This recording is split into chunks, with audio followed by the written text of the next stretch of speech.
Bonjour, bienvenue sur notre page Parole de l'expert. Nous allons vous entretenir comme convenu sur la planification stratégique. Et comme nous vous l'avons déjà dit, c'est le socle de la gestion axée sur les résultats. Mais avant, la vidéo précédente, nous vous avons parlé des enjeux de cette planification stratégique-là. Et nous vous avons dit que les enjeux sont d'ordre économique, d'ordre politique, d'ordre social et aussi d'ordre inclusion dans les plans de développement au niveau national. Sachez aussi qu'il y a plusieurs autres enjeux.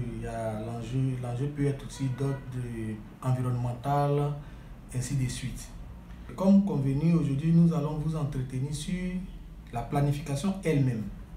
Et sachez que durant cette planification, nous avons deux étapes principales. Il y a l'étape d'analyse et puis l'étape même de la planification. L'étape d'analyse est composée de deux grandes phases. Il y a la phase de l'étude de référence ou encore état des lieux et il y a la phase de diagnostic. Qu'est-ce que la phase de l'étude de référence? C'est une phase qui vous permet d'identifier tous vos indicateurs du moins de référence, c'est-à-dire les indicateurs de base qui établissent votre situation dès le départ. Et durant cette phase-là, vous allez d'abord sélectionner du moins un consultant. Et ce consultant-là va faire son travail. Il va étudier les indicateurs socio-économiques tels que la santé, l'éducation, la formation, disons le niveau de pauvreté, le niveau économique des bénéficiaires ou encore de vos populations. Et à partir de là, il va faire ressortir les indicateurs de référence et vous faire des recommandations pour orienter vos travaux, la suite de vos travaux. Et après ces recommandations, vous allez faire ce qu'on appelle les travaux préliminaires du diagnostic. Et ces travaux préliminaires-là sont des travaux qui vous permettent de jeter les bases même de votre travail, de votre diagnostic. Et pendant ces travaux préliminaires, vous allez analyser les travaux ou encore les résultats de l'étude de référence ou l'étude situationnelle et identifier les axes du diagnostic. Par rapport à cette étude-là, vous aurez des orientations, comment mener votre diagnostic et comment orienter votre développement. Et après, vous allez mettre en place ce qu'on appelle les instances dirigeantes de la planification stratégique. Et sachez qu'il y a le cadre de pilotage, il y a le comité technique et les groupes de travail. Et donc, vous allez sélectionner, mettre en place ces trois grandes instances de conduite du diagnostic. Après ça, vous allez sélectionner les parties prenantes.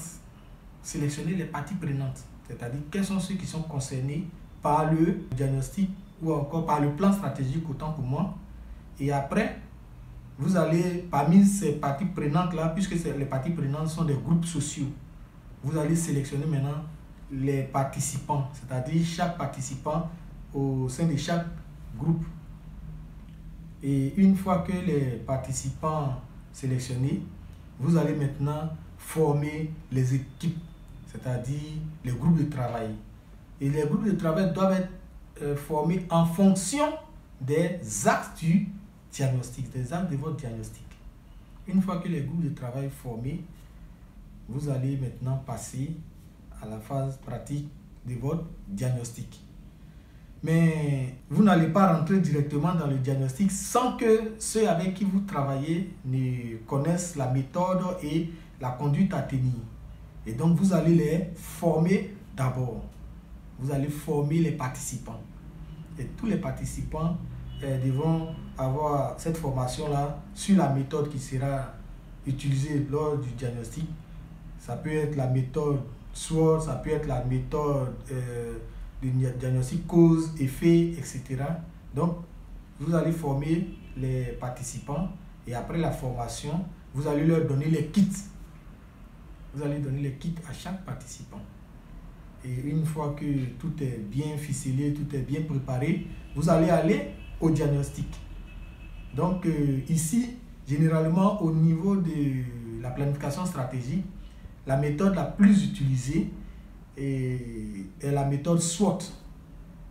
Et donc, vous allez analyser votre situation à partir de la méthode SWOT et faire ressortir vos forces, vos faiblesses, les opportunités que vous pouvez saisir et les menaces qui planent sur votre plan stratégique ou encore la mise en œuvre de votre plan stratégique. Donc voilà un peu l'étape d'analyse dans la planification stratégique.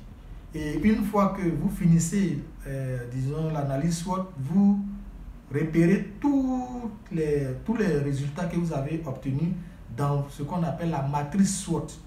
Et cette matrice-là va vous servir par la suite pour l'élaboration de votre plan.